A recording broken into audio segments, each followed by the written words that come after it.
अजीबो गरीब बात है मेरे भाई। मुसलमान की शादी में बैंड बाजा बज रहा है, डीजे बज रहा है। मुसलमान की शादी में हल्दी की रस्म हो रही है, मुसलमान की शादी में तिलक की रस्म हो रही है, मुसलमान की शादी में मंगनी की रस्म पे दावतें हो रही हैं।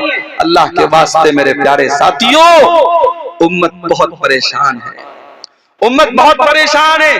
उम्मत के कितने बच्चे भूख से मर रहे हैं, उम्मत की कितनी बेटियां गुर्बत की वजह से उनकी शादियां नहीं हो रही हैं, उम्मत के कितने टैलेंटेड बच्चे पैसा न होने की वजह से अपनी तालीम छोड़ रहे हैं। अगर आपके पास पैसा बहुत ज्यादा है, पैसा खर्च करने के बहुत रास्ते हैं, निकाह को आसान करो मेरे प्यारे साथियों। मैं हैदराबाद भी तकरीर करने गया था, वहां पर भी मैंने कहा हैदराबाद में शादी होती है, एक एक शादी में 20-20 तरीके का खाना बनता है। मैंने वहां पर भी कहा एक तरीके का खाना बनाओ मेरे भाई, 19 तरह का 20 तरीके का खाना न बनाओ, एक तरीके का खाना बनाओ, 100 लोगों को खिला दो, जरूरी नहीं 1000 लोगों को खिलाया जाए। शादी को आसान करो, सिंपल करो। अल्लाह के प्यारे नबी ने फरमाया इन्ना ज़मन निकाही बरकतन इसरुहु मऊनतन, सबसे ज्यादा बरकत वाला निकाह वो है जिसमें सबसे कम खर्च किया जाए। आपने ये भी फरमाया इज़ा खतब इलैकुम मिमन तरदौन दीनहु व खुल्क़हु, जब तुम्हारी लड़की के लिए ऐसा रिश्ता आ जाए, लड़का दीनदार है, लड़का बाखलाक है, फज़व्विजू, तो तुम अपनी लड़की की शादी उससे कर दो। हमारे यहाँ तो नहीं साहब, हम शेरशाबादी हैं तो शेरशाबादी में ही करेंगे, हम अंसारी हैं तो अंसारी में ही करेंगे, हम शेख हैं तो शेख में ही करेंगे। ये बिरादरीवाद कहां से आया मेरे भाई? जब हम ये अकीदा रखते हैं सब आदम की औलाद है, सब हव्वा की औलाद है, और एक ही फैमिली और एक ही परिवार से निकले हैं, तो फिर कौन ऊंचा कौन नीचा और कौन फला बिरादरी कौन? ये बिरादरीवाद की बुनियाद पर अपने आप को आपने ऊंचा समझ लिया। आज कितनी जगहों पर बिरादरी की वजह से रिश्ते नहीं हो रहे हैं और बिरादरी की वजह से जवान लड़कियों की जिंदगी बर्बाद हो रही है। मेरे पास लखनऊ की एक लड़की का मैसेज आया फेसबुक के ऊपर, उसने कहा मौलाना मेरे लिए दुआ कीजिए। मैंने कहा क्या मसला है? उसने कहा मैं कुरैशी बिरादरी से ताल्लुक रखती हूँ। कुरैशी बिरादरी आप जानते होंगे, जो गोश्त का काम करते हैं, जिनको हमारे यहाँ कसाई बोलते हैं, वो आमतौर से वो अपना सरनेम कुरैशी रखते हैं, कुरैशी बिरादरी को। उसने कहा मौलाना मैं कुरैशी बिरादरी से ताल्लुक रखती हूँ, मैं अहले हदीस हो चुकी हूँ, मेरा भाई भी अहले हदीस हो चुका है, हम कुरान और हदीस को फॉलो करते हैं, हमारा बाप बिदती है, माँ बिदती है, खानदान बिदती है, कब्रों पर सजदा करने वाले लोग हैं। मैं चाहती हूँ मेरी शादी ऐसे घर में हो जहां कुरान और हदीस पर अमल होता हो, शिर्क न होता हो, बिदत न होती हो। लेकिन मेरे बाप का कहना है कि मैं कुरैशी ही बिरादरी में करूंगा, और मुझे पूरे लखनऊ के अंदर कोई कुरैशी बिरादरी का ऐसा इंसान नजर नहीं आता, कोई ऐसा रिश्ता नहीं मिलता जहां कुरान और हदीस वाले लोग हों। वो लड़की बेचारी अपना दर्द पेश कर रही थी और मेरे पास उसको सिवाय तसल्ली देने के मेरे पास कोई अल्फाज नहीं। ये हालात हमारी कौम के हैं, कितनी बिरादरियां हैं जिसमें हमारे अहले हदीस भाई और बहन कम हैं, और उनके लिए अब रिश्ते की बात आती है तो खानदान और बिरादरी का दबाव होता है कि आपको बिरादरी के अंदर ही करना है। ये बिरादरीवाद कहां से आया मेरे प्यारे साथियों? हमें और आपको इसकी जड़ों को भी तोड़ने की जरूरत है। जब हम ये अकीदा रखते हैं या अय्युहन्नास इन्ना खलकनाकुम मिन ज़करिन व उन्सा व जअलनाकुम शुऊबन व क़बाइल लितारफू, ऐ लोगों तुम एक माता पिता की औलाद हो, एक माँ बाप की औलाद हो, आदम और हव्वा की औलाद हो। व जअलनाकुम शुऊबन व क़बाइल, तुम्हारी बिरादरियां अलग अलग हैं, तुम्हारे कबीले अलग अलग हैं। ये इसलिए नहीं है ताकि तुम एक दूसरे के ऊपर फख्र करो, लितारफू, ये तो जान पहचान के लिए ये सरनेम बनाए गए, ये बिरादरियां बनाई गई, ये बस जान पहचान के लिए बनाई गई। इनकी बुनियाद पर कोई किसी के ऊपर फख्र नहीं कर सकता है। शादी ब्याह में आज बिरादरीवाद ने भी मेरे प्यारे साथियों बहुत नुकसान किया है। निकाह को आसान करो और अपने निकाह से डीजे की रस्म को निकाल के बाहर अपने गांव में बैठ के तय कर लो। जो गांव के मुखिया हैं, जो गांव के सरदार हैं, जो गांव के जिम्मेदार लोग आपस में बैठ के तय कर रहे हैं जिसकी शादी में डीजे बजेगा हम सब नहीं जाएंगे उसकी शादी। उलमा तय कर ले हम निकाह पढ़ाने नहीं जाएंगे। इंशाअल्लाह देखो, एक साल ऐसा करके देखो, इंशाअल्लाह ये बुराई आपके इलाके से खत्म हो जाएगी। अपने बच्चों की सही टाइम पे शादी करो मेरे साथ। अल्लाह के नबी नौजवानों को खिताब करके फरमाते हैं, या माशर शबाब मन इस्तता मिनकुमुल बात फल्यतज़व्वज। ऐ नौजवानों, जब तुम शादी के काबिल हो जाओ तो तुम निकाह कर लो। फ़इन्नहु अग़ज़्ज़ु लिलबसर, निकाह करने से तुम्हारी आंखें झुक जाएंगी। व अहसनु लिलफर्ज, और तुम्हारी शर्मगाह की हिफाजत हो जाएगी। इंसान अपनी आंखों को अगर बचाना चाहता है बदनजरी से और अपनी शर्मगाह को बचाना चाहता है जिना से, अल्लाह के नबी तरीका क्या बता रहे हैं? रोजा रख करके जिना से नहीं बच जाएगा। नबी ने फरमाया तकरीरें सुन करके जिना से नहीं बच जाएगा। नबी ने क्या फरमाया? निकाह कर लो। अगर निकाह की ताकत है निकाह कर लो। निकाह करने से वो इंसान जिनाकारी से बच जाएगा मेरे प्यारे। तो इस्लाम वो दीन है मेरे प्यारे साथी जो हमें निकाह करने पर उभारता है। क्यों? क्योंकि औरत की हमें जरूरत है। औरत की मोहब्बत अल्लाह ताला ने नेचुरल हमारे दिल में डाली। वल बनीन, औलाद की मोहब्बत, बेटे की मोहब्बत भी तुम्हारे दिलों में डाली गई है। जिसके घर में औलाद नहीं है उससे जाकर के पूछो, वो लाख ऊपर से कह दे कि मुझे कोई कमी नहीं है, मगर जब दूसरे के घर में वो बच्चों को खेलता हुआ देखता है उसका भी दिल में चलता है कि मेरे घर में भी औलाद होती। औलाद की मोहब्बत और औलाद में बेटे की मोहब्बत अल्लाह ताला ने दिल में डाली है। किसी को सिर्फ बेटियां ही बेटियां हैं, उससे पूछो भाई तुमको बेटा चाहिए कि नहीं चाहिए? अगर भाई आज का जमाना तो ऐसा है कि ऑपरेशन हो जाता है, एक ऑपरेशन हुआ, दो ऑपरेशन हुआ, उसके बाद तो डॉक्टर लोग बोलते भाई अब तो ऑपरेशन नहीं हो सकता, 2-3 ऑपरेशन के बाद तो मामला खत्म हो जाता है। अब जिसको सिर्फ बेटियां हैं उससे पूछो भाई तुम्हें बेटा चाहिए, तो वो ऊपर से तो कहेगा नहीं यार लड़कियां आज के दौर में काफी हैं, ये है वो है, मगर दिल में कहीं ना कहीं बेटे की कमी का एहसास होता है। मैं ये नहीं कह रहा हूं कि बेटियां नऊजुबिल्लाह बेटियों का दर्जा बेटों से कम है, मैं एक नेचुरल बात बता रहा हूं कि बेटे की मोहब्बत अल्लाह कुरान में कह रहा है कि बेटे की मोहब्बत तुम्हारे दिल में डाली। बेटे की जरूरत पड़ती है इंसान। वल कनातीरिल मुकंतरति मिनज़्ज़हाबी वल फिद्दती, और सोने चांदी के खजानों की मोहब्बत, मालो दौलत की मोहब्बत भी तुम्हारे दिल में डाली गई है। जितनी भी दौलत तुमको मिल जाए लेकिन तुम्हारा पेट भरने वाला नहीं है।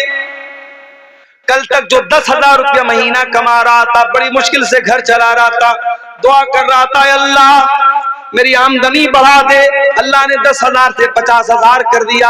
अब 50,000 पे तो उसका पेट भर जाना चाहिए, मगर 50,000 पर भी पेट नहीं भरेगा। 1 लाख हो गई, अब तो पेट भर जाना चाहिए, 1 लाख से भी पेट न भरा।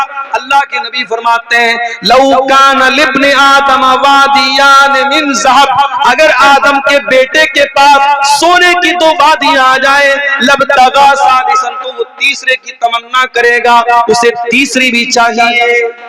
2 वादी मिल गई, सोने के 2 पहाड़ मिल गए, उससे पेट नहीं भरेगा, उसे तीसरी भी वादी चाहिए, तीसरा भी पहाड़ चाहिए। और आगे अल्लाह के नबी फरमाते हैं वला यमलउ जौफ इब्न आदम इल्ला तुराब, इंसान के पेट को अगर कोई चीज भर सकती है तो कब्र की मिट्टी भर सकती है। जब कब्र में जाएगा वही जाकर के पेट भरेगा, दुनिया में कभी पेट नहीं भर सकता। अल्लाह कह रहा है कि ऐ इंसान, तेरे दिल में माल की मोहब्बत, सोने की मोहब्बत, चांदी की मोहब्बत तेरे दिल में डाल दी। वल खैलिल मुसव्वमती, और इंसान के दिल में घोड़ों की मोहब्बत डाल दी गई है। घोड़े की मोहब्बत उसके दिल में डाल दी गई है। कैसे घोड़े? जो निशान लगे हुए घोड़े। अरब में एक घोड़ा होता था जिसको निशान लगा होता था, वो बड़ा बेहतरीन घोड़ा होता। उस जमाने की सवारी घोड़ा थी, आज के जमाने की सवारी कार है। अभी हैदराबाद में मेरा एक सफर था, एक मस्जिद में मेरा प्रोग्राम था। अब एक नौजवान का फोन आया, मौलाना मैंने नई गाड़ी खरीदी है, मैं आपको अपनी गाड़ी से मस्जिद तक लेके आना चाहता। अब मेरे जो मेजबान थे जो मुझे लेके गए थे, उन्होंने कहा मौलाना आपको मेरी गाड़ी से चलना पड़ेगा। मैंने कहा भैया किसी की भी गाड़ी से जाना तो है, चलो वो नौजवान बेचारा, नौजवान लड़का, उसने नई गाड़ी ली, चलो उसका दिल रख लेते हैं, उसका हौसला न टूटे। अब वो जो है साहब मर्सिडीज गाड़ी उसने ली, मर्सिडीज गाड़ी, पता नहीं लोग बताते कि 1-1.5 करोड़ की गाड़ी आती है, वो गाड़ी वो लड़का लेके आया। उसने कहा मौलाना आप बैठिए मेरी गाड़ी पर, मुझे बड़ी खुशी हुई। 1-1.5 करोड़ की लोग गाड़ियां लेते हैं मेरे भाई। गाड़ी और सवारी आज के जमाने में शान और शौकत और स्टेटस सिंबल बन चुकी है।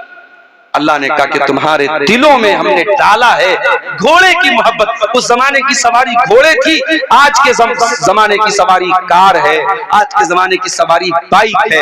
हमारा नौजवान लड़का बुलेट उसके हाथ में आ जाए और गांव में जब बुलेट चलाता है ऐसा तेजी से, वो बुलेट तो खड़खड़ खड़खड़ आवाज देती है और हॉर्न उसका बजता है, पूरे गांव में जो है अपना वो दबदबा कायम करते हुए गाड़ी से निकलता है, बाइक से निकलता है, 4 व्हीलर से निकलता है। तो इंसान के दिल में, उसके सीने में अल्लाह ताला ने सवारियों की मोहब्बत वलाना, और अल्लाह ताला ने इंसानों के दिलों में चौपायों की मोहब्बत भी डाली है। आप लोग गांव देहात के, आप ज्यादा अच्छी तरीके से समझते हो। गाय, बैल, बकरी, ये जो चौपाए होते हैं, जो लोग इसको पालते हैं, बड़ी मोहब्बत होती है अपने चौपाए से। वल हर्जी, और इंसान को अपनी खेती बाड़ी से बड़ी मोहब्बत होती है। 6 चीजों का नाम अल्लाह ने लिया। औरत की मोहब्बत तुम्हारे दिल में है, औलाद की मोहब्बत, बेटे की मोहब्बत तुम्हारे दिल में है, सोने चांदी की मोहब्बत तुम्हारे दिल में है, और घोड़े की मोहब्बत तुम्हारे दिल में है, चौपाए की मोहब्बत तुम्हारे दिल में, और खेती बाड़ी की मोहब्बत तुम्हारे दिल में डाली गई है। 6 चीजों का नाम लेने के बाद अल्लाह ने क्या फरमाया? ज़ालिका मताउल हयातिद दुनिया वल्लाहु इंदहु हुस्नुल मआब। ऐ मेरे बंदो, ये जमीन, ये जायदाद, ये औरत, ये दौलत, ये सब यही रह जाएंगे। अल्लाह के यहाँ बेहतरीन ठिकाना तुमको तभी मिलेगा जब तुम अल्लाह को खुश करोगे। ये सब तो दुनिया का सामान है, सब ठाट पड़ा रह जाएगा जब लाद चलेगा बंजारा। कभी कब्र में आपका बेटा आपके साथ जाएगा क्या? नहीं जाएगा। आपका बेटा आपसे बहुत मोहब्बत करता है, आप मर जाएंगे, आपका बेटा आंसू बहाएगा, रोएगा, आपकी तारीफ करेगा। मगर आपका वो बेटा जो आपसे इतनी मोहब्बत करता है, वो बेटा भी आपकी लाश को 24 घंटे से ज्यादा अपने घर में नहीं रखेगा। 24 घंटे के अंदर कफनाएगा, मौलवी साहब को बुलाएगा, जनाजे की नमाज पढ़वाएगा, आपको कफन की 3 चादरों में लपेट देगा और आपको कब्रिस्तान ले जाकर के कब्र के हवाले कर देगा। आपकी औलाद, आपके रिश्तेदार सब आएंगे और आपको मिट्टी दे करके चले जाएंगे, हाथ झाड़ के चले जाएंगे। कोई कब्र में आपका साथ देने नहीं आएगा। मेरे साथी, वो माल, जिस माल के चक्कर में आपने हलाल और हराम को भुला दिया, सूद का पैसा आपके घर में आया, जुआ का पैसा आपके घर में आया, हराम का पैसा आपके घर में आया, आपकी जैसे ही सांस की डोर थम गई, आपके दिल की धड़कन बंद हो गई, वो सारा पैसा दूसरों का हो गया। भाई इंसान मरा, पैसा किसका हो गया? वारिस का हो गया, बेटे का हो गया, बीवी का हो गया, माँ का हो गया, बाप का हो गया। इंसान कुछ लेके नहीं जा रहा, कब्र में अकेला जा रहा है। कब्र में न माल आपके काम आया, न बच्चे आपके काम आए, न बीवी आपके काम आई, कोई काम ना आया। फिर मेरे प्यारे साथियों, जब उस कब्र में मुनकर नकीर आएंगे और आपसे 3 सवाल करेंगे, मन रब्बू का, मन नबियों का, मा दीनों का, तेरे रब कौन है, तेरे नबी कौन है, तेरा दीन क्या है। इन 3 सवालों का जवाब, आपका ईमान अगर सही होगा, आपका अमल सही होगा, तभी इन 3 सवालों का जवाब आपकी जबान से निकलेगा, वरना जवाब भी नहीं निकलेगा। इन 3 सवालों का जवाब नहीं निकल पाएगा इंसान के जबान से अगर उसका अकीदा सही नहीं है, उसका ईमान सही नहीं है। इन 3 सवालों का जवाब वो नहीं दे पाएगा। उसके बाद अल्लाह के नबी फरमाते, कब्र दबोचेगी, कब्र तंग हो जाएगी। हाय हाय, अब्दुल गफ्फार साहब आप बहुत तकरीरें किया करते थे, बहुत आपने कुरान की आयतें पढ़ पढ़ के सुनाई है। आपकी कब्र में आपका क्या अंजाम होगा? अरे मेरी क्या हैसियत है, यहां नबी के सहाबी का मैं आपको वाकया सुना रहा हूं, नाम नोट कर लो मेरे नौजवानों। अगर फेसबुक पर कभी फालतू चीजें देखने से टाइम मिल जाए तो कभी यूट्यूब पर जा करके इस सहाबी के बारे में भी सर्च कर लेना। ये सहाबी कौन थे? साद बिन मुआज रजी अल्लाह ताला। इतने बड़े सहाबी थे, इतने अजीम सहाबी थे। जब उनका इंतकाल हुआ, उनके जनाजे को जब उठाया जाने लगा, उनका बदन बहुत हैवी था, उनकी बॉडी बहुत हैवी थी। जब जनाजे को उठाया जाने लगा, जनाजा बड़ा हल्का था। साहबा ने कहा, अल्लाह के नबी, इनका जनाजा तो भारी होना चाहिए, इनका जनाजा इतना हल्का क्यों है? आपने फरमाया, इन्न लहू हमलतन गैरुकुम, ऐ मेरे सहाबा, साद इब्ने मुआज के जनाजे को तुमने अकेले नहीं उठाया है, फरिश्तों ने भी उठाया है। इनके जनाजे में 70,000 फरिश्ते आए थे। 70,000। मैं सही हदीस सुना रहा हूं, अल्हम्दुलिल्लाह। ऐसा नहीं कि मैं सीमांचल में बैठा हूं तो कुछ भी बयान करके चला, सही हदीस आपके सामने पढ़ के। साद इब्ने मुआज की के जनाजे में 70,000 फरिश्ते आए थे। इनका इंतकाल हुआ तो अल्लाह के नबी ने फरमाया, हाज़ल्लज़ी तहर्रक लहुल अर्श, इनके इंतकाल पर अल्लाह ताला का अर्श हिल गया। फुतिहत लहू अब्वाबुस समा, इनके मरने पर आसमान के सारे दरवाजे खोल दिए गए। आसमान वाले खुश हो गए, बहुत नेक इंसान की रूह आ रही है, बहुत नेक इंसान मरने के बाद आ रहा है। और 70,000 लोग इनके जनाजे में शामिल, 70,000 फरिश्ते इनके जनाजे में शामिल हुए थे। इतने बड़े सहाबी हैं हजरत साद बिन मुआज रजी अल्लाह ताला। अब जरा गौर से सुनना जो बात मैं बताने जा रहा हूं। साद इब्ने मुआज का इंतकाल हो गया, जनाजे को कब्र में उतारा जा रहा है। अल्लाह के प्यारे नबी वहीं कब्र पर खड़े। अचानक जब इनको कब्र में उतारा गया, अल्लाह के नबी का चेहरा बदल गया। आपके चेहरे पर खौफ के असरात आ गए, डर और भय आपके चेहरे पर नजर आने लगा। आपने 3 मरतबा का सुभान अल्लाह, सुभान अल्लाह, सुभान अल्लाह। फिर 3 मरतबा आपने कहा अल्लाहु अकबर, अल्लाहु अकबर, अल्लाहु अकबर। आपको सुन करके सहाबा ने भी बुलंद आवाज से अल्लाहु अकबर कहा, बुलंद आवाज से सुभान अल्लाह कहा। पूरा कब्रिस्तान गूंज उठा नबी और सहाबा की तकबीर के कलमा से। सहाबा ने पूछा, अल्लाह क्या बात? अचानक आपका चेहरा बदल गया और आप तस्बीह के कलमात और तकबीर के कलमात पुकारने लगे, क्या बात है? आपने फरमाया, तज़ायक़ाला साहिबुकुम हाज़ल क़ब्र, ऐ मेरे सहाबा, तुम्हारे इस साथी की कब्र इनके ऊपर तंग हो गई। कब्र ने इनको दबोच लिया, कब्र ने इनको पकड़ लिया और मैंने अल्लाह से दुआ की, तब कब्र ने इनको छोड़ा। इन्ना लिल कब्रि ज़क़तन, ऐ मेरे सहाबा, कब्र सबको दबोचती है, कब्र सबको पकड़ती है। लौ नजा मिन्हु अहदुन लनजा साद इब्न मुआज़, अगर कब्र के दबोचने से कोई बचता तो साद इब्न मुआज़ बच जाते, मगर वो भी नहीं बचे। इसका मतलब कब्र सबको दबोचेगी, कब्र सबको पकड़ेगी। कब्र का अजाब सबको नहीं होगा, मगर कब्र दबोचने का जो काम करेगी वो सबके साथ। मुझे भी दबोचेगी, आपको भी दबोचेगी। मालो दौलत की दौड़ में अंधाधुंध भागने वालों, दुनिया में जरा सी मुसीबत आ जाए तो उससे बचने के लाखों इंतजाम करते हो। कभी कब्र से, कब्र के अजाब से मेरे प्यारे साथी अपने आप को बचाने का भी इंतजाम करो। आज हालात ये हो चुके हैं, मालो दौलत की मोहब्बत इस कदर हमारे दिल में पैदा हो चुकी है कि हम हलाल और हराम भूल चुके हैं और हमें नबी की वो हदीस याद आती है। क्या फरमाया अल्लाह के नबी ने, याती अलन्नासी ज़मानुन ला युबालिल मर्उ मिन ऐन अखज़ल माल, एक ऐसा जमाना तुम पर आएगा जब लोग इस बात की परवाह नहीं करेंगे माल हलाल तरीके से कमा रहे या हराम तरीके से।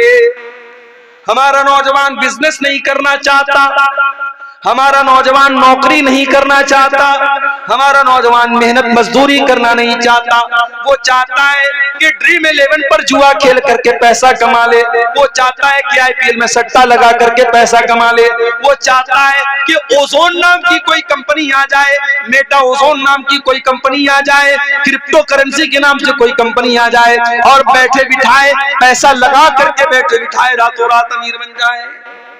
मेरे नौजवानों, अपने आप को काहिल मत बनाओ, अपने दिमाग को और अपने जिस्म को मेहनत पर लगाओ।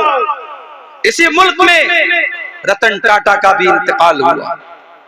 बहुत छोटी सी शुरुआत की थी रतन टाटा ने, और आज उनकी कंपनी का एक ब्रांड बन गया। सड़क पर मारुति की गाड़ी भी आती है, होंडा की गाड़ी भी आती है और टाटा की गाड़ी भी आती है। कभी आपने फर्क महसूस किया?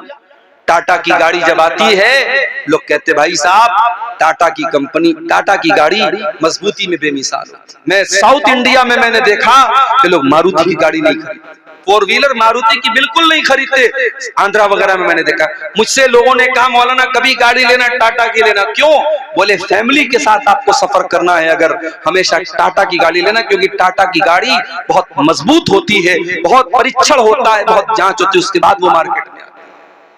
एक छोटी सी कंपनी खोली थी रतन टाटा ने, आज पूरे भारत के बड़ा ब्रांड। हम और आप भी ब्रांड बना सकते हैं मेरे साथ। हमारा भी कोई नौजवान अगर मेहनत और हिम्मत से काम ले, कल उसकी कंपनी का भी एक ब्रांड बन सकता है। और इस देश में हमने देखा मुकेश अंबानी, आज जिनके यहाँ शादी होती है तो करोड़ों खर्च करते हैं, उनके बेटे अनंत अंबानी की शादी होती है तो मीडिया में पूरा वावेला मच जाता है, साहब इतनी बड़ी शादी हो रही है। मुकेश अंबानी का बाप धीरू भाई अंबानी दुबई में लॉन्ड्री का काम करते हैं। लॉन्ड्री का मतलब समझते हैं? होटल में आप जब जाते हैं, होटल के कमरे में आपका कपड़ा अगर धुलने के लायक होता है तो होटल वाले आपसे वो कपड़ा ले लेते हैं, कुछ चार्ज आपको देना पड़ता है और वो कपड़ा धुला जाता है। उस कपड़े की धुलाई का काम करते थे कौन? मुकेश अंबानी के जो बाप थे, जिनका नाम था धीरू भाई अंबानी। और उनके बाप ने फिर रिलायंस की कंपनी खोली थी और उनके बाप ने ये सपना देखा था, अपने बच्चों से कहा था मैं चाहता हूं कि भारत में मोबाइल इतना सस्ता हो जाए कि पोस्ट कार्ड से भी सस्ता। उस जमाने में जब उन्होंने धीरू भाई अंबानी ने ये बात कही थी, मोबाइल बहुत कम था इंडिया में और मोबाइल पर जब कोई कॉल करता था तो कॉल करने का भी पैसा बहुत ज्यादा लगता था और कॉल रिसीव करने का भी बहुत ज्यादा पैसा लगता था। और उस जमाने में पोस्ट कार्ड आता था 4 आने का, 25 पैसे का। तो किसी ने सोचा नहीं था कि धीरू भाई अंबानी का ये सपना भी पूरा होगा, लेकिन आज हो गया। आज तो आप रिचार्ज करा लेते हैं और अनलिमिटेड कॉल करते हैं। मेरे प्यारे साथियों, कारोबार करो, बिजनेस करो, हलाल तरीके से पैसा कमाओ। बहुत रास्ते हैं, ये सूद का धंधा न करो, ये ब्याज का धंधा न करो, ये हराम के रास्ते न अपनाओ। मेरा रब कुरान में कहता है इन्नल्लज़ीना यअकुलूना रिबा ला यक़ूमूना इल्ला कमा यक़ूमुल्लज़ी यतख़ब्बतहु शैतानु मिनल मस। जो लोग सूद और ब्याज खाते हैं वो कयामत के दिन इस तरीके से उठेंगे जैसे शैतान किसी को छू करके पागल कर दे। शैतान किसी को छू करके पागल कर दे, उस तरीके का हाल किसका हो जाएगा? ब्याज खोर का हो जाएगा। अब सुन लो, मौलाना इसहाक साहब ने कहा था मौलाना आप सूद पर थोड़ा खुल करके बोलिएगा। अब कितना खुल करके बोला जाए? सूद पर कितना खुल करके बोला जाए? ये सूद क्या है जरा इसको समझ लीजिए। मान लीजिए मैंने आपको 100 रुपया दिया, बहुत सिंपल तरीके से समझा रहा हूं ब्याज का मतलब आपको। मैंने आपको 100 रुपया दिया और 100 रुपया मैंने आपको उधार दिया, कर्ज के तौर पे दिया, और मैंने ये कंडीशन लगा दी कि आप मुझे वापस 110 रुपया देंगे। किसी को उधार देने के बाद उस उधार पर प्रॉफिट अगर कोई लेता है तो वही सूद और ब्याज। अगर मैंने आपको जमीन अपनी दे दी, जमीन मैंने आपको कर्ज के तौर पर दी और उसके बाद जब वापस मैंने आपसे जमीन ली तो कुछ पैसा भी मैंने ले लिया या कुछ खेती बाड़ी में भी मैंने ले ली। अगर अपने सामान चाहे अपने कर्ज के तौर पे दिया हो या पैसा दिया हो, उस कर्ज के ऊपर कोई प्रॉफिट अगर आप ले रहे हैं तो वही सूद और ब्याज है। बिल्कुल क्लियर समझ। जैसे मुंबई वगैरह में एक शक्ल है, लोग मकान को क्या करते हैं, हैवी डिपॉजिट पर देते हैं। फजीलतुल शेख हजरत मौलाना मनीरुद्दीन साहब बंगाल डेरफुटिया साहब अपने क़यामगाह से निकल चुके हैं। कुछ ही देर में डाइस पर तशरीफ फरमा होंगे। मेरी माओ और बहनों से गुजारिश है कि वो अभी घर न जाएं, जिसके इंतजार में आप बैठी हुई थी, और बस चंद लम्हे में स्टेज में तशरीफ फरमा होंगे। मुंबई वगैरह में ये शक्ल राइज है कि लोग क्या करते हैं कि जमीन जो है हैवी डिपॉजिट पर देते हैं। मान लीजिए मेरे पास जमीन है, घर है, और आप मेरे पास आए, मौलाना साहब मैं आपका घर लेना चाहता हूं, रहना चाहता हूं। मैंने कहा ठीक है भाई, तुम 1 लाख रुपया दो। अब 1 लाख रुपया आपसे मैंने ले लिया और घर आपको मैंने दे दिया, आप रह रहे हैं मेरे घर में। जितने दिन तक आपकी मर्जी, आप मेरे घर में रह रहे हैं, और जब आप वापस जाने लगेंगे तो मैं वो हैवी डिपॉजिट जो आपने मुझे दिया था 1 लाख रुपया, मैं आपको रिटर्न कर दूंगा। ये बिल्कुल हराम है, ये सूद की एक शक्ल, बिल्कुल क्लियर, इसको समझ लीजिए। चाहे खेती बाड़ी में आप ये काम करें, सामान में आप ये काम करें, जमीन में ये काम करें, अगर ये शक्ल है जिसमें कर्ज के ऊपर आप मुनाफा कमा रहे हैं, तो ये ब्याज है, और ये कितना बड़ा गुनाह है। अल्लाह कुरान में कहता है, फ़इल्लम तफ़अलू फ़अज़नू बिहर्बिम मिनल्लाहि व रसूलिही, अगर तुमने सूद ब्याज का लेन देन बंद नहीं किया तो अल्लाह और उसके रसूल से जंग करने के लिए तैयार हो जाओ। सूद और ब्याज का लेन देन अगर कोई बंद नहीं करता है तो समझ लो अल्लाह और उसके रसूल से जंग करता है। और हाकिम की सही रिवायत में अल्लाह के नबी ने फरमाया, इन्ना लिर्रिबा सबउ व सित्तून बाबन, सूद के 70 से ज्यादा दरवाजे हैं। ऐसरुहा अय्यन की हर रजुल उम्महु, जिसमें सबसे हल्का दर्जा यह है कि इंसान अपनी सगी माँ से शादी कर ले, अपनी सगी माँ से निकाह कर ले, अपनी सगी माँ से ज़िना कर ले। अपनी सगी माँ से ज़िना करना ये सबसे हल्का दर्जा है सूद और ब्याज का। मेरे प्यारे साथियों, आज धड़ल्ले से मुसलमान सूद खा रहा है। इस सूद की लानत से मेरे प्यारे साथियों अपने घर को बचा लो। और याद रखो अल्लाह कुरान में क्या कहता है, यमहकुल्लाहु रिबा व युर्बिस सदक़ात, अल्लाह सूद को मिटाता है, अल्लाह सदका खैरात में इजाफा करता है। आपने सूद के जरिए ऐसा लगता है कि आप पैसा कमा रहे हैं, माफ कीजिए, आप पैसा कमा नहीं रहे बल्कि आप पैसा डुबा रहे हैं। आप अपने पैसे की बरकत को मिटा रहे हैं, आप अपने घर का सुकून मिटा रहे हैं, आप अपनी दुआओं का असर मिटा रहे हैं। जिस घर में हराम कमाई आएगी उस घर की दुआ भी कबूल नहीं। हजरत साद नबी वक्कास रज़ी अल्लाह तआला अन्हु मुस्तजाब दावत थे, जब भी दुआ करते थे उनकी दुआ कबूल होती थी। किसी ने पूछा, ऐ साद नबी वक्कास, क्या राज है आपके इस दुआ के कबूल होने का? उन्होंने कहा, मा रफ़अतु लुक़मतन, मैंने जब भी खाने के लिए कोई लुक़मा उठाया है मुझे मालूम होता है वो लुक़मा कहां से आया है, हलाल तरीके से आया है या हराम तरीके से आया है। मुझे अपनी कमाई का हिसाब मालूम होता है, मुझे अपने लुक़मे का हिसाब मालूम होता है। ये वजह थी हज़रत साद की दुआओं के कबूल होने की। मेरे प्यारे साथियों, आज हमारी दुआएं क्यों हमारे मुंह पर मारी जा रही हैं? क्यों आज हमारी मस्जिदें, हमारे मदरसे, हमारे जानो माल पर आज आफतें ही आफतें हैं, और हम इतनी दुआएं कर रहे और हमारी दुआएं कबूल नहीं हो रही हैं? कहीं ऐसा तो नहीं कि हमारी कमाइयों के हराम होने की वजह से ऐसा हो रहा है?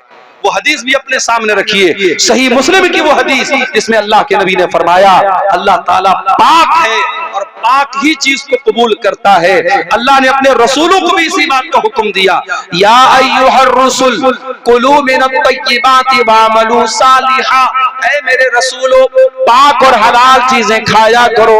और अल्लाह ने ईमान वालों को भी यही हुक्म दिया, या अय्युहल्लज़ीना आमनू कुलू मिन तय्यिबाति मा रज़क़नाकुम कुलू मिन तय्यिबात कुलू मिम्मा फिल अर्ज़ि हलालन तय्यिबा, ऐ ईमान वालों जो जमीन में हलाल चीज है वो तुम खाओ।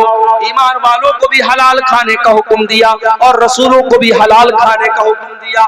उसके बाद अल्लाह के प्यारे नबी फरमाते हैं, एक इंसान बड़ा लंबा सफर करके आता है, उसके बाल परा गंदा हो जाते हैं, उसके कपड़े मैले कुचैले हो जाते हैं, और वो हाथ उठा उठा के दुआ करता है, या रब्बी, ऐ मेरे रब, ऐ मेरे रब कह के दुआ करता है। वो मतअमू हराम, लेकिन उसका खाना हराम कमाई का, उसका पानी हराम कमाई का, उसका लिबास हराम कमाई का। फअन्ना युस्तजाबु लिज़ालिक, ऐसे इंसान की दुआ कहां से? हमारे यहां हराम कमाई का एक तरीका और भी, रिश्वत के जरिए पैसा कमाना। बहुत सारे लोग क्या करते हैं, दूसरे की जमीन हड़प ली, दूसरे का खेत हड़प लिया, अदालत तक मामला गया, उन्होंने वकीलों को रिश्वत दे करके, पुलिस वालों को रिश्वत दे करके अपने हक में, अपने फेवर में फैसला करा दिया। कान खोल करके सुन लो, रिश्वत के जरिए किसी का हक खाने वाला वो भी हराम खोर है। अल्लाह कुरान में कहता, वला ताकुलू अमवालकुम बैनकुम बिल बातिल, ऐ लोगो, ऐ ईमान वालो, एक दूसरे का माल नाजायज तरीके से न खाया करो। व तुदलू बिहा इलल हुक्काम, और अपने मामले को हाकिम के पास न लेके जाया करो। लिताकुलू फरीक़म मिन अमवालिन नास बिल इस्मि व अंतुम तालमून, जानबूझ करके दूसरों का माल नाजायज तरीके से खाने के लिए हाकिम के पास, अदालत के पास, जज के पास, वकील के पास अपने मामले को न लेके जाया करो। अल्लाह के नबी के पास भी लोग मसला लेकर के आते थे, आपने फरमाया, इन्नमा अना बशर, मैं इंसान हूँ। हो सकता है दो लोग मेरे पास अपना मामला लेकर के आए और एक आदमी बहुत चिकनी चुपड़ी बात करने वाला हो, उसकी बात में बड़ी मिठास हो, और मैं उसके हक में, उसके फेवर में फैसला कर दूं। दो लोग मेरे पास कोई चीज लेकर के आए हैं, दो लोग मेरे पास कोई चीज लेकर के आए हैं, और एक इंसान की बात में बड़ी चिकनी चुपड़ी बात है, बड़ा लहन है और बहुत अच्छे तरीके से वो बात करता है। हो सकता है मैं उसके हक में फैसला कर दूं। अगर मैं ऐसा करता हूं, क्या ऐलान करना है बच्ची का? ये स्टेज पर कोई बच्ची देखिए सामने है, रो रही है, और पीले रंग का फ्रॉक पहने हुए, जिन भाई की बच्ची हो, उसकी जो भी माँ है या बाप इस जलसे में आए हो, ले जाएं। बच्ची बहुत परेशान है, 2 घंटे से रो रही। स्टेज पर मौजूद है, माँ और बाप जो भी होंगे, यहाँ आके ले जाएं उसको। तो अल्लाह के नबी क्या फरमा रहे मेरे प्यारे साथ, कि चिकनी चुपड़ी बात करने वाले की बात सुन करके अगर मैंने उसके फेवर में फैसला कर दिया, और वो उसकी जमीन नहीं थी, उसका माल नहीं था, गलत फैसला मैंने अगर कर दिया, मैं इंसान हूं, मुझसे गलती हो सकती है, अगर मैंने ऐसा फैसला कर दिया है तो वो ये न समझे कि मैं उसको जमीन दे रहा हूं। इन्नमा अक़तउ लहू क़ितातम मिनन नार, मैं उसको जमीन का टुकड़ा नहीं दे रहा हूं, मैं उसको जहन्नम की आग का टुकड़ा दे रहा हूं। ओ लोगों, दूसरे की जमीन, दूसरे का खेत, दूसरे का माल नाजायज तरीके से अगर हड़प रहे हो, दुनिया में उस हक को दे दो, दुनिया में उसका हक दे दो, वरना जहन्नम का टुकड़ा लेना पड़ेगा क़यामत के दिन। अल्लाह के नबी कह रहे हैं, मैं उसको जहन्नम का टुकड़ा देगा। इतना खतरनाक मामला है मेरे प्यारे साथ। इसलिए हराम कमाई की जितनी शक्लें हैं, ये जुआ की भी बहुत सारी शक्लें चल रही हैं। और अभी तो मुझे बाज लोगों ने बताया कि कब्रिस्तान तक में लोग बैठ करके जुआ खेलते हैं। कब्रिस्तान जो इबरत की जगह है, मुर्दों के दफनाने की जगह है, वहां पर भी बैठ करके लोग जुआ खेलते हैं। दिल इतना कठोर हो चुका है, जुआ खेलने के नए नए तरीके अपनाए जा रहे हैं, शराब पीने के नए नए तरीके अपनाए जा रहे हैं, नशा करने के नए नए तरीके अपनाए जा रहे हैं। याद रखो मेरे प्यारे साथी, नीतीश कुमार जी शराब पर पाबंदी लगाए या न लगाए, बिहार की गवर्नमेंट शराब पर पाबंदी लगाए या न लगाए, आपके इलाके की पुलिस शराब पर बैन लगाए या न लगाए, मोहम्मद रसूलुल्लाह 1400 साल पहले शराब पर बैन लगा चुके हैं। मेरा रब कुरान में लगा चुका है, और अल्लाह कुरान में आयत नाज़िल कर चुका है, या अय्युहल्लज़ीना आमनू इन्नमल खम्रु वल मैसिरु वल अंसाबु वल अज़लामु रिज्सुम मिन अमलिश शैतान। ऐ ईमान वालो, शराब और जुआ गंदी चीज है, शैतान का काम है, इनसे बचो तभी तुम कामयाब हो सकते हो। इन्नमा युरीदु शैतानु अन युक़िया बैनकुमुल अदावत वल बग़्ज़ा फिल खम्रि वल मैसिर। जहां शराब आएगी, जहां जुआ आएगा, वहां लड़ाई होगी, वहां झगड़े होंगे।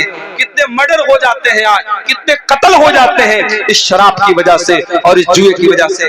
भारत सरकार का डाटा बता रहा है, भारत सरकार की और रोड का जो मंत्रालय है, परिवहन मंत्रालय, वो बताता है कि भारत में रोड एक्सीडेंट्स की सबसे बड़ी वजह क्या है? नशा है, शराब है। इसीलिए आप किसी बड़े शहर में चले जाएं, दिल्ली में, मुंबई में, रात में अगर आप 4 व्हीलर पे निकलेंगे, कार पे निकलेंगे, बार बार पुलिस वाले चेक करते हैं कि कहीं ड्राइवर शराब तो नहीं पी के आया है। कितने हादसे होते हैं शराब की वजह से। मेरे प्यारे साथियों, जिस चीज को इस्लाम ने हराम करार दे दिया है, वो चीज हमारे लिए कभी भी फायदेमंद नहीं हो सकती है। ये शराब और ये जुआ हमारी कौम को बर्बाद कर रहा है। और अब तो शराब तो बहुत छोटी चीज हो गई मेरे साथियों, अब तो आपका नौजवान ड्रग्स ले रहा है, ऐसा ऐसा पाउडर इस्तेमाल कर रहा है कि आप सोच नहीं सकते हैं। मुंबई के बाज़ इलाकों में मुझे भाइयों ने बताया, वहां एक पाउडर आता है, उसको एमडी बोलते हैं, बड़ा खतरनाक किस्म का नशा होता है। और जो नौजवान एक बार उस नशे का आदी हो जाता है, फिर वो नशा छोड़ना उसके लिए बहुत मुश्किल होता है। और इतना खतरनाक वो नशा है कि पूरी बॉडी को, पूरी अकड़ियों को गला के खत्म कर देता है। हमारे नौजवान गुटखा खाते हैं। गुटखा, मैं ये नहीं कहता कि जो मसला शराब का है वही मसला गुटखा का है। शराब अपनी जगह है, गुटखा अपनी जगह है, मगर हराम तो गुटखा भी है ना। क्यों? इसलिए हराम है। उस गुटखा के अंदर अगर नशा न भी हो, इसलिए ये हराम है, क्योंकि ये आपके शरीर को खोखला कर रहा है। जब उस गुटखे के पैकेट पर ये लिखा है कि टोबैको कॉजेस कैंसर, तंबाकू से कैंसर हो सकता है, जब गुटखा के ऊपर खुद सरकार ने लिखवाया है और गुटखा कंपनी ने लिखवाया है, और आप उस गुटखे को खा करके अपने आप को कैंसर के हवाले कर रहे हैं। माफ कीजिए, ये शरीर, ये जिस्म, ये अल्लाह ताला ने अमानत के तौर पे दिया है। इस शरीर को बर्बाद करने का हमें और आपको कोई अधिकार नहीं है। इसलिए मेरे साथियों, मेरे नौजवान साथियों, गुटखे से भी अपने आप को दूर रखो, शराब वगैरह से भी दूर रखो, हर उस चीज से दूर रखो जो आपकी बॉडी और आपके शरीर को नुकसान। और आगे बढ़िए, एक और चीज जो हमारे समाज को बर्बाद कर रही है बड़ी तेजी के साथ, मर्द और औरत के नाजायज ताल्लुकात, जिनाकारी और बदकारी समाज को बर्बाद कर रही है, रिश्तों की मर्यादा को बर्बाद कर रही है। हालात ये हो चुके हैं कि महरम रिश्ते, जिन रिश्तों से पर्दा नहीं करना है औरत को, यानी ससुर का रिश्ता, यानी भाई का रिश्ता, यानी बाप और बेटी का रिश्ता, भी आज बहुत सारे ऐसे हादसे हो रहे हैं कि इन रिश्तों में भी आज रिश्ते तार तार हो रहे हैं। इस कदर लोगों के दिमागों में गंदगियां भर दी गई हैं कि आज महरम रिश्तों के साथ भी ज्यादती हो रही है, 5-5 साल की बच्चियों के साथ ज्यादती हो रही है। ओ लोगों, याद रखो, सरकार कानून तो बना लेगी, मगर कानून को जमीन पर लागू कौन करेगा? दिल्ली में चलती बस में जब एक लड़की के साथ रेप हुआ, पूरे भारत में बड़ा बवाल हुआ, मीडिया में बड़ा बवाल हुआ। निर्भया कांड आपको याद होगा। निर्भया कांड के बाद बहुत कानून सख्त किया गया, लेकिन आज भी जिना के वाकयात भारत की धरती पर हो रहे हैं। कलकत्ता की सरजमीन पर एक लेडी डॉक्टर के साथ बड़ी बेरहमी से न सिर्फ रेप किया गया, उसके जिस्म पर कितने हमले किए गए, उसके जिस्म पर कितने चाकू से हमले किए गए, और रेपी जब पकड़ा गया उसके चेहरे पर जर्रा बराबर भी अफसोस और नदामत नहीं था।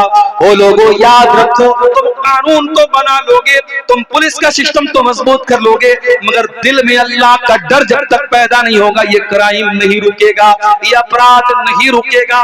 जब तक ये एहसास पैदा नहीं होगा, मालिक यौमिद्दीन, हमें उस अल्लाह को जवाब देना है जो हिसाब के दिन का मालिक है, जो बदले के दिन का मालिक है, और कयामत के दिन अपने हर करतूत का बदला हम सबको देना पड़ेगा।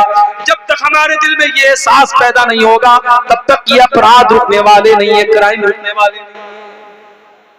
नबी की अदालत में एक आदमी आता है, नाम है माइस बिन मालिक असलमी, और वो आकर के कहता है, अल्लाह के नबी, मैंने जिना किया है, मैं शादीशुदा इंसान हूँ, मैंने जिना किया है। अल्लाह के नबी, मुझे पता है जिनाकार की सजा सजाए मौत है। अल्लाह के नबी, मुझे पत्थरों से मार मार के खत्म कर दीजिए, मुझे सजा दे दीजिए, मुझे पाक कर दीजिए। नबी ने टाल दिया। नबी ने कहा जाओ, पता नहीं तुम क्या बात कर रहे हो। नबी ने टालने की कोशिश की, वो फिर बार बार आकर के कहने लगे अल्लाह के नबी मुझे टालने की कोशिश न कीजिए, मुझे सजा दीजिए।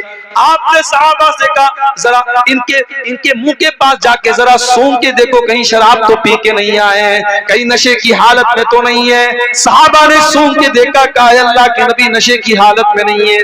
आपने अड़ोस पड़ोस से पता लगवाया, दिमाग तो खराब नहीं हो गया है, दिमाग तो सही तरीके से काम कर रहा है। सहाबा ने रिपोर्ट दी, हाँ अल्लाह के नबी दिमाग बिल्कुल सही काम कर रहा है। जब हर तरीके से इत्मीनान हो गया, अल्लाह के नबी ने देखा अभी ये खुद आकर के इकरार कर रहे हैं मैंने जिना किया है, और जो है कोई दिमाग भी नहीं खराब है, कोई नशा भी नहीं किया है। आपने जमीन में गड्ढा खोदने का हुक्म दिया, आधा धड़ उनका जमीन में डाला गया और पत्थरों से मार मार के उनको खत्म किया गया। जब पत्थरों से मारा जाने लगा, सहाबी को जब मारा जाने लगा, सजाए मौत जब दी जाने लगी, तो गालिबन हजरत उमर फारूक रजी अल्लाह ताला अन्हु उन्होंने एतराज किया था। जब उनके इंतकाल के बाद अल्लाह के नबी ने उनकी जनाजे की नमाज पढ़ाने का इरादा किया आपने, तो हजरत उमर ने कहा कि एक जानी इंसान की आप जनाजे की नमाज पढ़ाएंगे? तो अल्लाह के नबी ने फरमाया कि ए उमर इब्ने खत्ताब, इन्होंने इतनी सच्ची तौबा की है, अगर मदीना के 70 गुनहगारों में इस तौबा को तकसीम कर दिया जाए तो 70 गुनहगारों के लिए तौबा काफी हो जाएगी। मेरे भाइयों, ये तौबा का एहसास तब दिल में पैदा होता है जब इंसान के दिल में अल्लाह का डर पैदा होता है। ये ज़िना नहीं रुकने वाला है, ये अपराध नहीं रुकने वाले हैं। इसीलिए मैं कहता हूँ तकरीरों के जरिए काम नहीं बनेगा। अपने बच्चों को बचपन से अल्लाह का खौफ उनके दिल में पैदा करो, अपने बच्चों को ऐसी तरबियत दो, आपकी बेटी जब घर से निकले तो सिर्फ ये सोच करके पर्दा ना करे कि मेरे माँ ने कहा है, मेरे बाप ने कहा है, वो ये सोच करके पर्दा करे कि मेरे रब ने कहा है, मेरे कुरान ने कहा है, मेरे नबी ने कहा है। और जब ये सोच करके वो पर्दा करके निकलेगी तो मुस्कान नाम की वो लड़की कर्नाटक की सरजमीन पर, जिसके नकाब पहन करके निकलने पर उसके सामने बदतमीजी की गई और उसने अल्लाह अकबर की आवाज बुलंद की थी, वो हमारी बेटी और बहनें मेरे प्यारे साथियों तब पैदा होगी जब आप उनकी सही तरबियत करेंगे, अल्लाह का खौफ उनके दिल में पैदा करेंगे। एक औरत आती अल्लाह के नबी के पास, उस औरत ने भी आकर के कहा अल्लाह के नबी सब तो ज़िना, मैंने ज़िना किया है, मुझे पाक कर दीजिए। बाज़ उलमा ने लिखा है कि उस औरत के साथ ज़िना किया था माइज़ बिन मालिक अस्लमी ने, ये गामिदिया औरत थी, ये भी आकर के कहती है अल्लाह के नबी मैंने ज़िना किया है।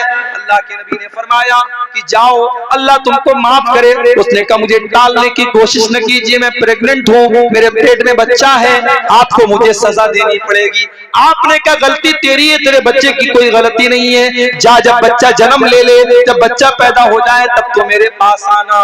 9 महीने गुजर गए, बच्चा जन्म लेता है, बच्चे को गोद में लेकर के आती है, अल्लाह के नबी अब तो मुझे पाक कर दीजिए। आपने कहा जा अभी बच्चा तेरा दूध पिएगा, अभी बच्चा बहुत छोटा है, जब बच्चा रोटी खाने लगे दूध छोड़ दे तब तो मेरे पास आना।